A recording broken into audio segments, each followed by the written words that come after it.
Hello everyone and welcome to another One Punch Man the Strongest video.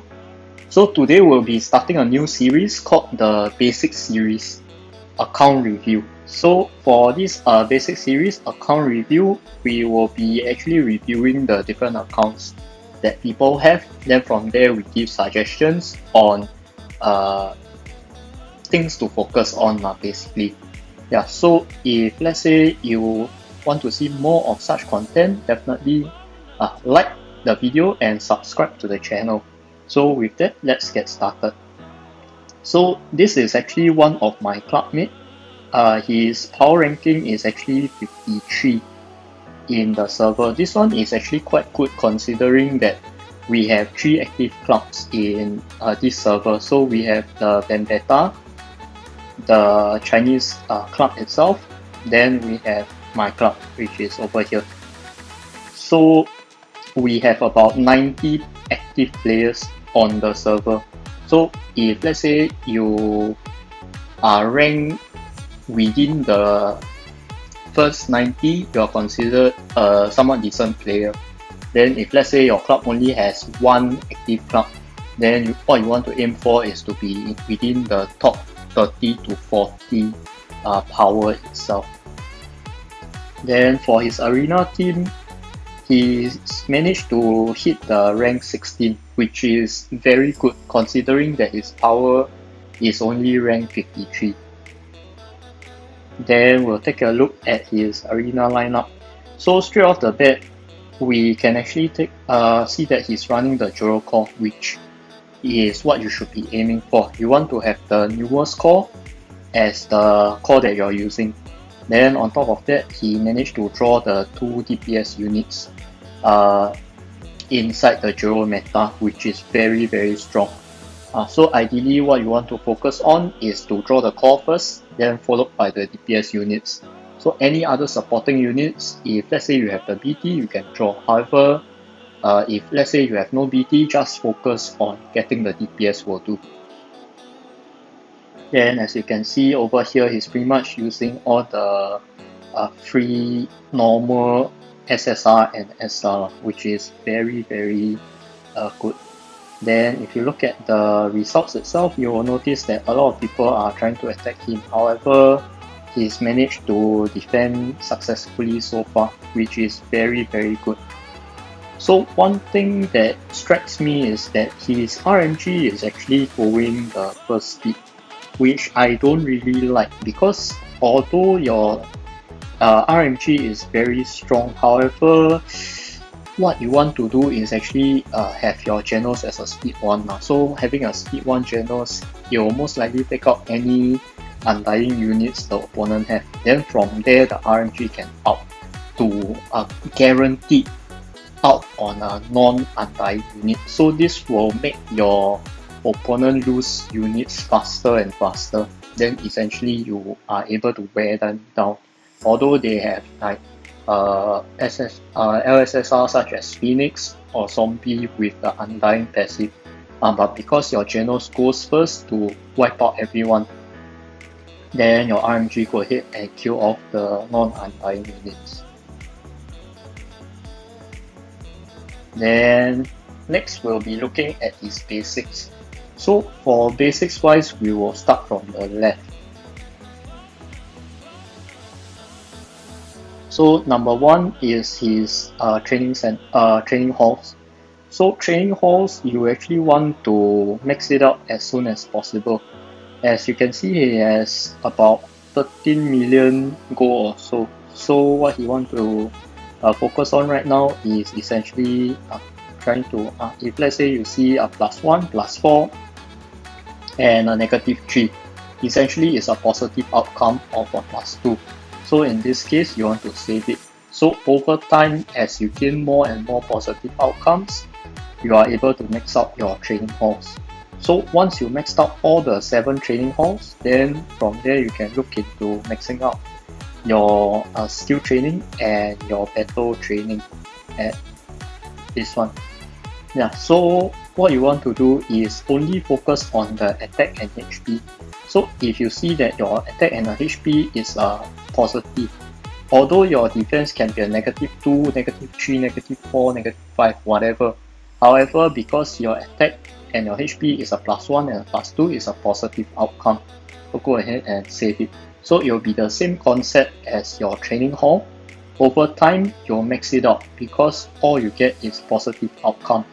Why I won't suggest to max out everything is because as you gain higher into the skill training, you'll realize that your positive outcome is almost not possible. So most of it will actually be negative.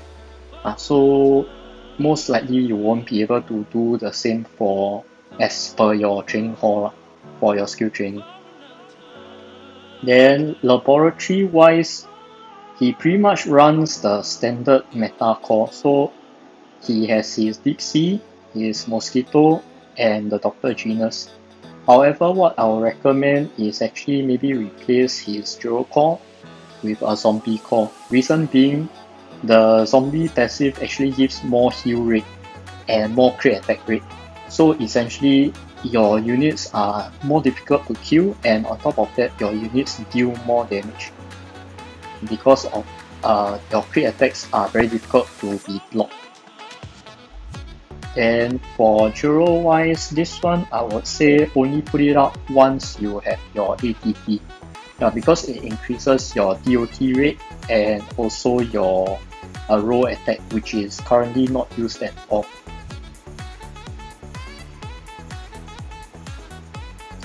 Next, we will be looking at his Cloud War. So you definitely want to do well in Cloud War because if you look at the rewards, it actually gives quite a lot of rewards. If let's say your Cloud is maybe rank 2 or rank 1, you can actually get maybe 1 or 2 orange gear. By going into the finals alone, you can actually get 1 orange gear every 1 month, which is very huge. Because essentially it's just free gears. You can just participate in the Cloud War, get into the finals, and gain the additional 1 orange chest, 1 orange gear. Then what you want to focus on is essentially have 1 strong team inside the war lineup and 2 other teams with the fodder teams essentially. So this one you can see that he's doing very well because his full arena team is being put on his main team of the Cloud War. So this will ensure that you are able to take out one of the opponent's main building teams itself. And from there, if everyone do the same, it's very easy to win the Cloud War. Then for resist, this one I would say he's not doing too well because essentially what you want to focus on is actually to hit the last chest, be it for Goketsu or for Gyro. For Gyro you need to hit 200 million for the Gyro chest. So from there, every 20 days you are able to gain 1 orange gear. If you are not doing this, you are actually losing out on a lot of free value. Then for Boros itself, this one I would say he's doing pretty well because for Boros it's very simple. You just have to hit 755 million to be able to claim your last chest. So within 2 attempts, he is able to do it already. One thing to note is that for these tickets itself, you might actually want to take a note because for this one, in order to do 3 attempts a day, you have to start at between 8 AM to 12 noon. So definitely try to put in your first attempt during this time. This will help you to gain the maximum amount of this orange gear over time, which will actually add up in the future.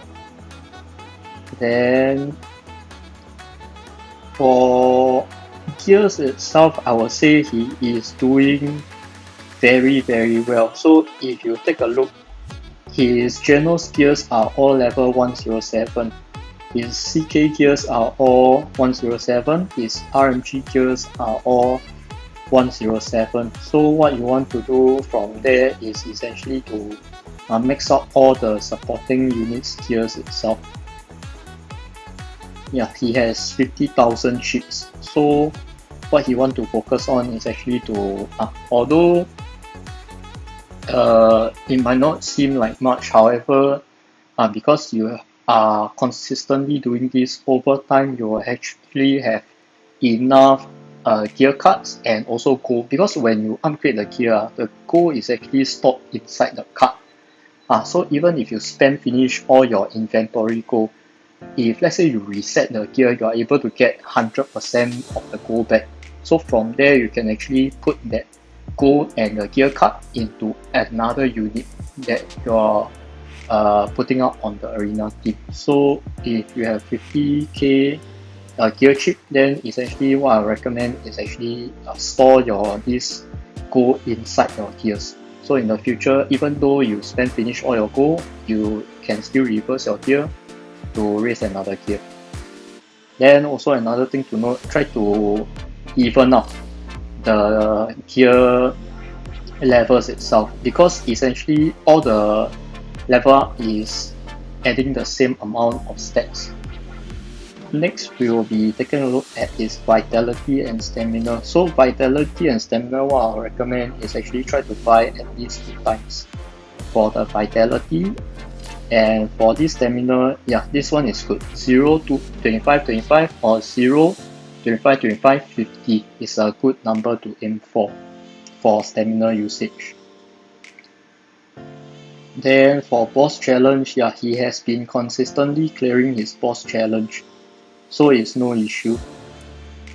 And also for awakening, this one, I will actually suggest you to stop doing the clearing this. I will suggest you to stop clearing this because you already have more than enough for your awakening chip, so you won't be using much awakening chip in the future. So your stamina is better off to be used on getting all these level up materials for your characters. Yeah, so that's about it for the overall usage itself. Then for advertisement, yeah, try to watch the advertisement for the gold, especially the gold dailies. You actually want to make full use of these free advertisement to get the gold. Although you have 30 million, however, it can be more if you keep on watching the ads every day. Okay, next we will be moving into the PT LSSR suggestion itself. So as of right now, this is what I will actually recommend for him to draw. So on August, it will be ATT, and on November, it will be Bomb, and January, it will be Sonic and Galewind. For this Armai SSR, this one we will actually look into it, because as of right now, of the current meta that we are seeing in the China server, it actually involves a lot of these SSR plus units. So for Armai, you might want to hold up on the Armai and see what are the coming meta shifts, because it's a support unit, it's not your main DPS unit, so there is actually no need to draw it. Ideally, what you want to focus on is still getting the core and getting the DPS, even though you might feel the hype to get it, but we might actually want to hold up on that thought and maybe wait a while longer, because as of now your PT count really not enough to actually draw for Armai and also the SSR plus characters. Then finally, we'll be looking at his SAC distribution.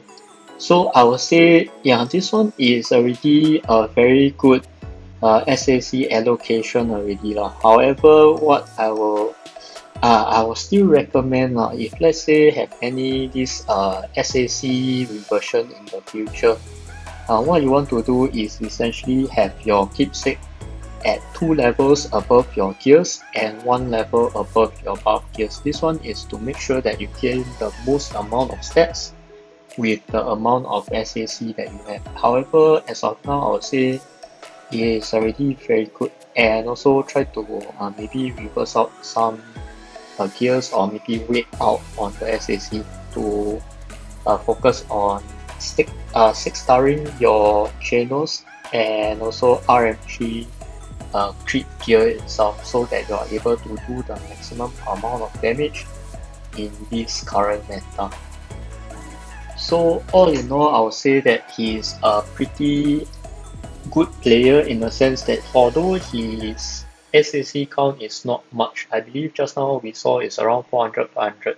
However, because he is able to maximize the character drawing and also his SAC usage, he's able to maintain such a strong ranking in both PvE and PvP. Yeah, so with that will be the first episode of today's account review series lah. So if let's say you like the video, please make sure to hit the like button and subscribe to the channel. With that, thank you for watching and have a nice day. Goodbye.